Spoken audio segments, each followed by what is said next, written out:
Liquid simulations have a very high potential. In my past videos I teach you how to make some kind of simulations using these particles that make the animation to instance objects and create like this kind of flow of objects instead of making a liquid. But by watching this video I think you can turn the animations we did, instancing things on particles, into some water-like animations. And in this tutorial we're going to try to make how to make this kind of slimish liquid substance. And I'm going to try to be really clear with everything I'm doing in the process, but also by explaining different examples on how the changes I'm doing affect the composition. I hope this video doesn't take too long. It looks really good, but I hope you also learn a lot watching this video. So without anything else to say, let's just begin with the tutorial.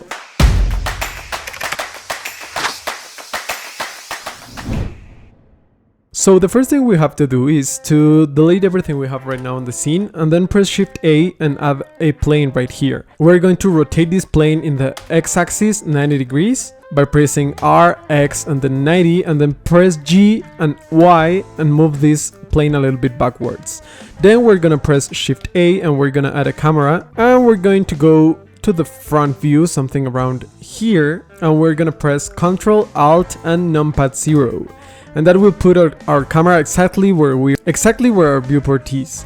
Now we're going to press N, go right here to view, lock camera to view, and we can move it a little bit better just by moving our viewport normally. You can also use the mouse wheel to move forwards and backwards.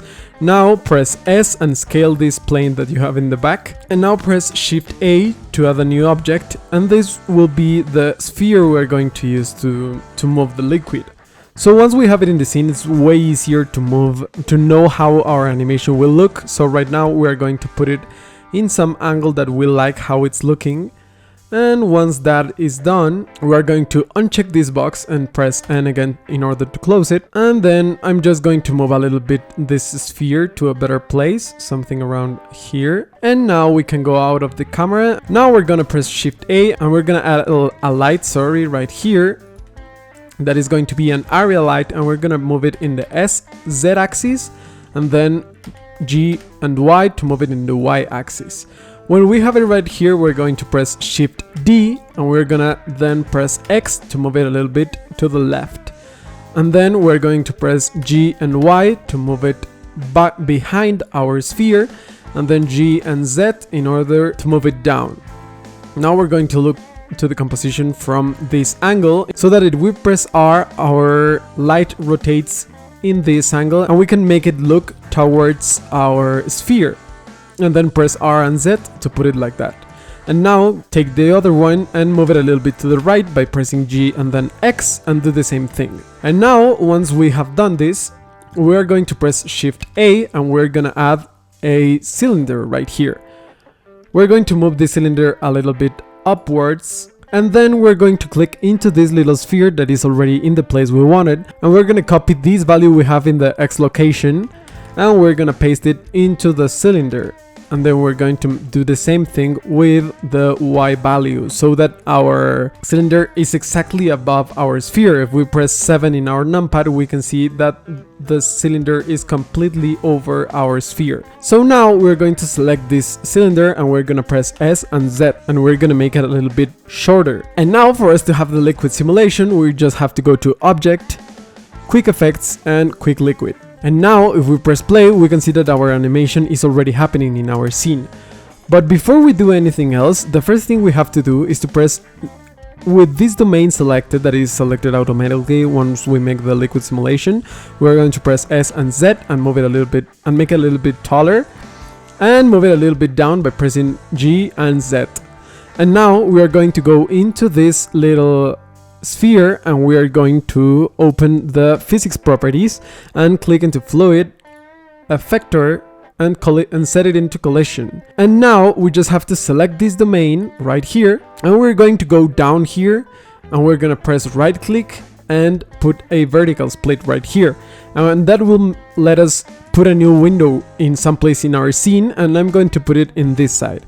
So now we can set this window to properties, and now I can open right here the physics properties of the domain, and we're gonna clip it right here, because if right now I go to the beginning and press play, you can see that nothing is really happening in our scene. So in order to make it happen, we have to move any value right here in the domain, and now go to the beginning and press play, and you can see that now we have the particles and they also collide with this object right here, and that's exactly what we want to happen. So now in order to make a little bit more of space, you're going to go right here into the scene collection and press new collection, and you're gonna move into this second collection both lights, the camera, and the plane. And you can hide them in the viewport by clicking this little eye right here, and now we only have our simulation and nothing is going in the way, and we don't make any kind of misclicks in the process. The first thing we're going to change is the resolution of our animation. We're going to set this number into 64, and as you can see right now we're having a lot more of particles in our scene, and the resolution is basically this little square we have right here. That is, like, to kind of explain it, we can say that this is like the pixel of an image but in this 3D space.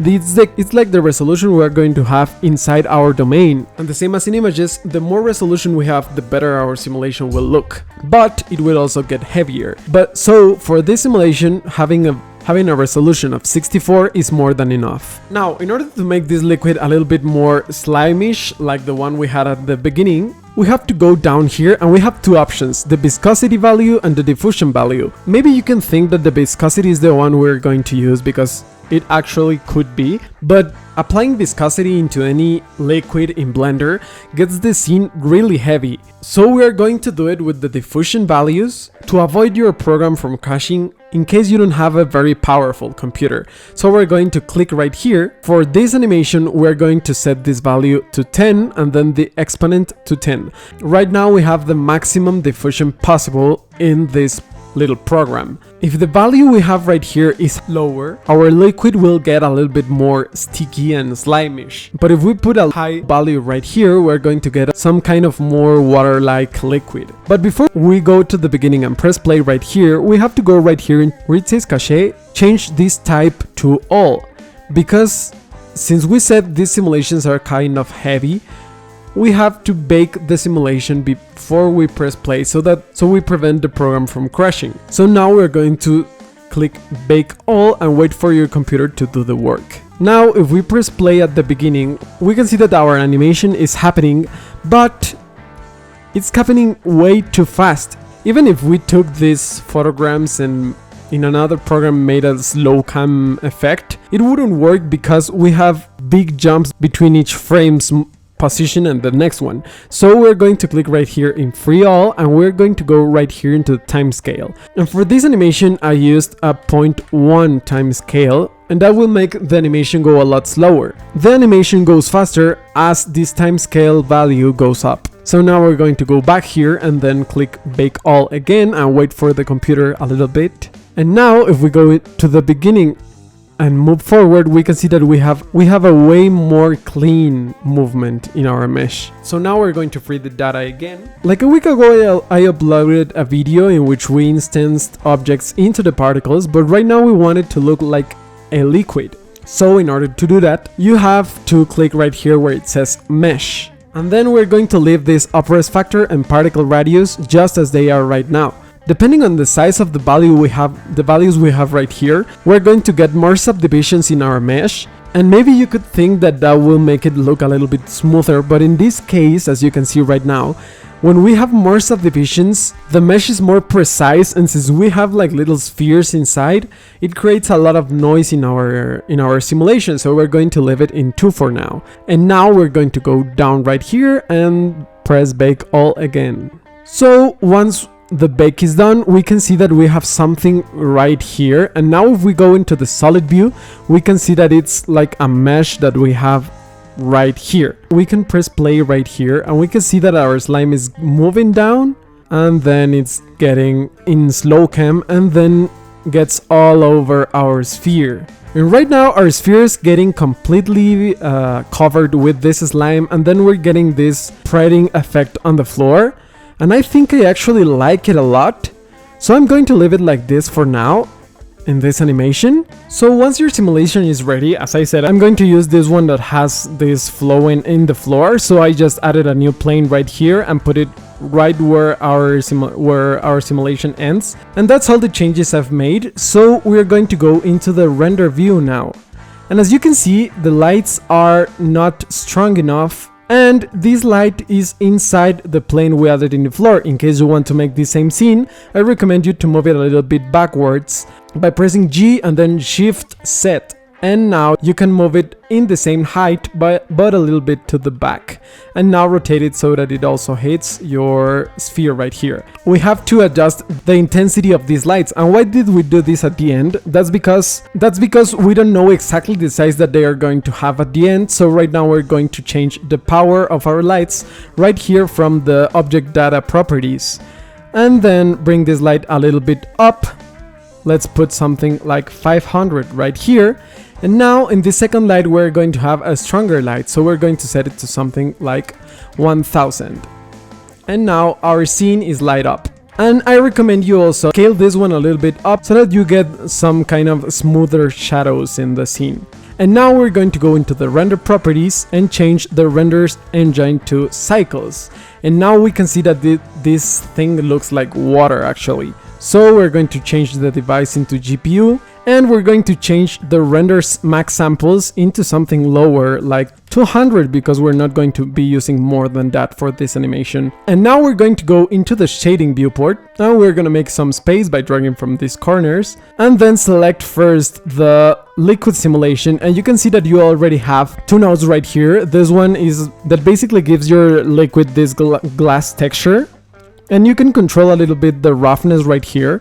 And for this animation, I'm going to use a value of 0.15. Just for you to know, this controls like how our light trespasses our object and how much we can see through it and how clear the things we see through are going to be. I'm going to put this value into something like 0.9 so that we get this kind of slime-ish texture.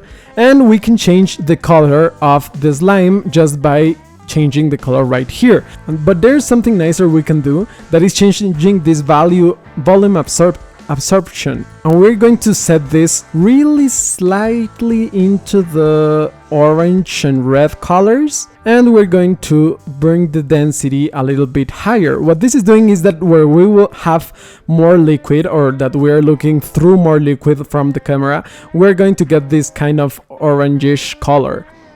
So once the liquid material is ready, we're going to click this little sphere, and we don't want this sphere to be seen in the final renders, so we're going to delete this principal BSDF, and then we're going to press Shift A and then press S to search for a texture, and we're going to put right here a transparent BSDF.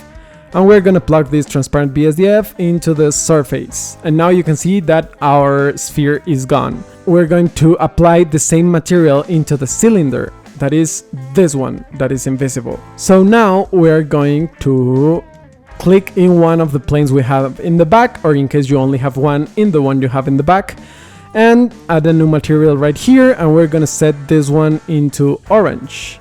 Maybe not that, maybe some kind of bright orange, and then change the, in case you have two planes, you can put the same material into the other one. And now for the last detail we're going to change is that if you go into the camera view by pressing 0 in your numpad, you can see that at the beginning of our animation we can see perfectly how our cylinder is falling down. So if you don't want that to be seen, you can set your animation to start in something like the 100 frame and put it right here, and now you are going to start your animation right here. And you're going to get the moment in which it goes through the sphere. And now all you have to do is go right here into the output properties, and by clicking this little folder you can select the place where you want to save your animation. And once all of that is done, we're going to press render and render animation. But in case you would want to have a simulation like the one I showed you at the beginning of this tutorial, all you would have to do is to select this cylinder that is not the liquid domain, is the cylinder that is emitting the liquid, and you are going to scale it a little bit down, and now you're going to free all your data and bake it again. So now, as you can see, you get some little holes in the mesh because you have less liquid moving throughout our object, and at the end you get like these little drops. So you can play with this size to generate different kind of animations, and you could even rotate it in order to get different results in the way the liquid flows through your sphere. I hope this tutorial helped you not only to make this liquid simulation, but also to understand how this thing works. If you like it, please leave a like and subscribe, that will help me a lot if you do it. Keep practicing a lot, and I hope to see you in the next tutorial.